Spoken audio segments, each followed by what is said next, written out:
అందరికి నమస్తే. కేటీఆర్ రాహుల్ గాంధీకి లేఖ రాసిండు. నిన్ననేమో డైరెక్టర్ రేవంత్ రెడ్డి లేఖ రాసిండు. రేవంత్ రెడ్డి లేఖ రాసిందేమో ఆయన మీద ఒక ఏదో స్కామ్ జరిగింది, అవినీతి జరిగిందని చెప్పి ఆరోపణలు చేస్తున్నారు కదా, పేపర్‌లో రాపిస్తున్నారు.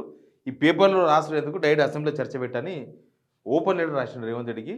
ఆయన చర్చిస్తాడో చర్చించాడో తెలవదు. చర్చించకపోతే మాత్రం గవర్నమెంటే బదనామవుతది. చర్చిస్తే కేటీఆర్‌ను టార్గెట్ చేయొచ్చు. చర్చిస్తే అంటే ఆ స్కామ్ ఎట్లా గవర్నమెంట్‌కున్న అనుమానాలు ఏందనేది చెప్పాలి ఖచ్చితంగా. అక్కడ పంపింది అనామక కంపెనీ కాదు. అమెరికాలో ఉన్నది.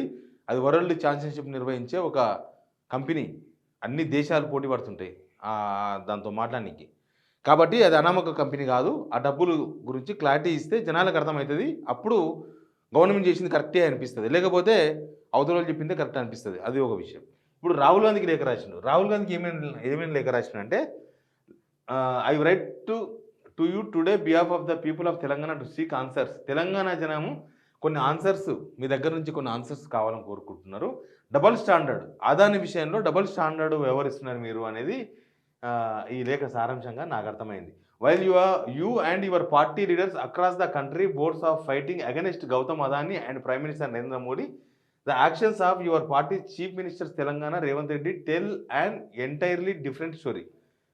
మీరు చెప్పేదేమో వేరు. రాహుల్ గాంధీ ఏమో దేశం దాటిపోయి వేరే దేశంలో కూడా అదాని గురించి మోడీ గురించి మాట్లాడుతున్నారు.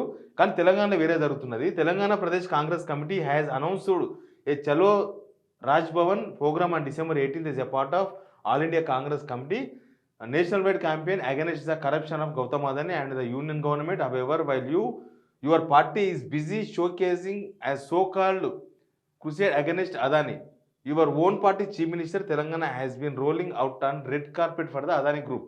మీరేమో దేశవ్యాప్తంగా ధర్నాలు చేయండి, అదానికి వ్యతిరేకంగా పిలిపించారు. తెలంగాణలో మాత్రం రెడ్ కార్పెట్ పడిచింది. ఇక్కడ రేవంత్ రెడ్డి గారు ముఖ్యమంత్రి రెడ్ కార్పెట్ పడిచిండు అదానికి. Let me remind you that your party leaders in Telangana CM Revanth Reddy not only welcomed Gautam Adani Telangana with open arms but also facilitated investments and projects for the Adani group in the state.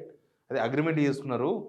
చాలా అగ్రిమెంట్లు జరిగినాయి. Last January World Economic Forum అదే దావోస్లో 12,400 కోట్ల రూపాయల అగ్రిమెంట్లు జరిగినాయి. Moreover if your party is truly fighting against crony capitalism and alleged corruption, why did Revanth Reddy accept a massive donation 100 crores from the Gautam Adani. మీరు కాంగ్రెస్ పార్టీ అదానికి మీద చేస్తున్న ఫైట్ నిజమైతే ఇక్కడ అగ్రిమెంట్ ఎందుకు జరిగినాయి, 100 కోట్ల రూపాయలు ఎందుకు తీసుకున్నారు, ఆ కరప్షన్ అలీగడ్ కరప్షన్ మీరు ఆరోపణ నిజమైతే 100 కోట్ల రూపాయలు గౌతమ్ అదాని దగ్గర నుంచి ఇక్కడ స్కిల్ యూనివర్సిటీ కోసం ఎందుకు తీసుకున్నారు? Is not a text book case, is quid pro quo జరిగింది అనేది కేటీఆర్ ఆరోపణ. క్విట్ ప్రోకో అంటే నేను నీకు ఇది ఇస్తా, నువ్వు నాకు అది. రేవంత్ రెడ్డి ఇచ్చేదేమో గవర్నమెంట్కి వెళ్ళి ఇస్తాడు, అదాని ఇచ్చేదేమో రేవంత్ రెడ్డికి ప్రైవేట్గా ఇస్తాడు. ఇది క్విట్ ప్రోకో. ఇలా రేవంత్ రెడ్డి ఏం పోదు, వచ్చుడే ఉంటుంది, ఇన్కమే గవర్నమెంట్ తీస్తాడు. ఇప్పుడు 100 కోట్ల రూపాయలు తీసుకున్నాడు అక్కడి నుంచి. తర్వాత 12,400 కోట్ల రూపాయలు అగ్రిమెంట్ చేసుకున్నాడు. దానికి భూములు గవర్నమెంట్ నుంచి ఇవ్వాలి, సబ్సిడీలు గవర్నమెంట్కి వెళ్ళి ఇవ్వాలి. కానీ వాళ్ళు ఇచ్చేది రేవంత్ రెడ్డికి ఇస్తారు. అది క్విట్ ప్రోకో అనేది ఒక ఆరోపణ. Donations behind closed doors returning them only when caught red handed. అదే క్లోజ్ డోర్స్ మధ్య యానో ఇంటికాడ 100 కోట్ల రూపాయలు తీసుకొని తర్వాత close doors returning them only when caught red handed దొరికిన తర్వాత, అంటే అదాని మీద ఆరోపణలు వచ్చిన తర్వాత అప్పుడు రిటర్న్ చేయడం అంటే దానికి అర్థమైంది.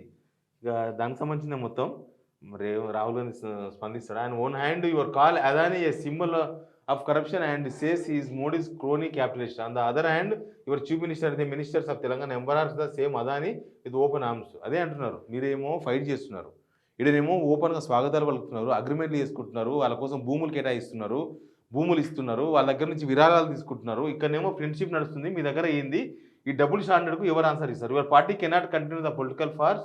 The people of Telangana and country are watching. It is time for you to come clean and clarify your state stands. మీరు సమాధానం చెప్తారో చెప్పారో మీ ఇష్టం, కానీ తెలంగాణ ప్రజలు దేశం మొత్తం చూస్తున్నది మీ డబుల్ స్టాండర్డ్ వ్యవహారం. అదాని విషయంలో మీరు ఒకలాగా, మీ ముఖ్యమంత్రి ఒకలాగా వ్యవహరిస్తున్నారు, సెంట్రల్లో ఒకలాగా, రాష్ట్రంలో ఒకలాగా వ్యవహరిస్తున్నారు. Will you question your own chief minister and his దోస్తి with Adani, or will you remain silent and protect his vested interest? The people of Telangana will not tolerant his hypocrisy any longer. ఇది నిజంగా కేటీఆర్ లేఖ రాసినా రాయకపోయినా ఇది ఓపెన్గా బయటికి కనిపిస్తుంది. అక్కడ ఫైటింగ్ నడుస్తుంది, ఇక్కడ లవ్ నడుస్తుంది. ఆ ఫైటింగ్ నిజమా? ఇక్కడ లవ్ నిజమా? ఇది కొత్తగా నడుస్తలేదు కదా! రేవంత్ రెడ్డి అదానితోన ఈరోజు చేసుకున్న అగ్రీమెంటో, నిన్న చేసుకున్న అగ్రీమెంటో కాదు. దాదాపు ఇది 9 నెలలకెళ్ళి నడుస్తుంది వ్యవహారం. దావోస్ పోయిండు, అగ్రీమెంట్ చేసుకున్నారు. మనం చూసినాం. ఆయన ఇక్కడికొచ్చి చానా సార్లు రహస్య సమావేశాలు జరిగినాయి. అదానికి రేవంత్ రెడ్డికి మధ్య రహస్య సమావేశాలు జరిగినాయి.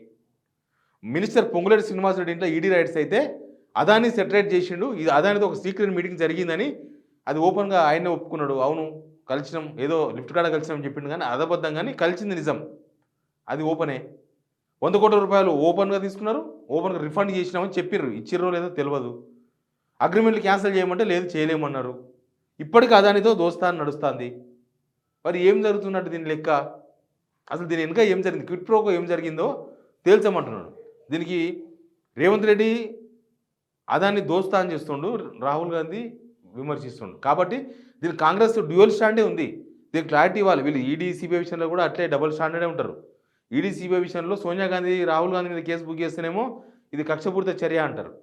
వీళ్ళకు వీళ్ళ ఇండియా టీంలో లేని పార్టీలు ఏమైనా ఉంటే అది దొంగతనం చేసింది కాబట్టి ఈడీ, సీబీఐ ఇచ్చిందంటారు. అంటే మన ఇంటికి దొంగతనానికి వస్తేనేమో మన ఇంట్లో దొంగతనం జరిగి దోసుకుపోయినట్లు. పక్కింట్లో దొంగతనం జరిగితేనేమో ఆ దొంగనే వచ్చి వేరే ఇంట్లో దోసుకొని వచ్చి పక్కింట్లో లేచిపోయినట్టు. ఇట్లా డబుల్ స్టాండర్డ్ ఉంటుందన్నమాట కాంగ్రెస్‌ది. ఈ విషయంలో రాహుల్ గాంధీ స్పందించడో కానీ నిజంగా కూడా ప్రజలకు ఉన్న అనుమానాలు క్లారిఫై చేయకపోతే రేవంత్ రెడ్డి ఏదో దోసుకున్నాడు అనేదే ఉంటుంది. అదాని దగ్గర ఏదో తీసుకున్నాడని. ప్లస్ రాహుల్ గాంధీ కూడా ఇక్కడి నుంచి పంపించాడు దాంట్లో పార్ట్నర్‌షిప్ అనేది కూడా ఉంటుంది. Please subscribe signal TV.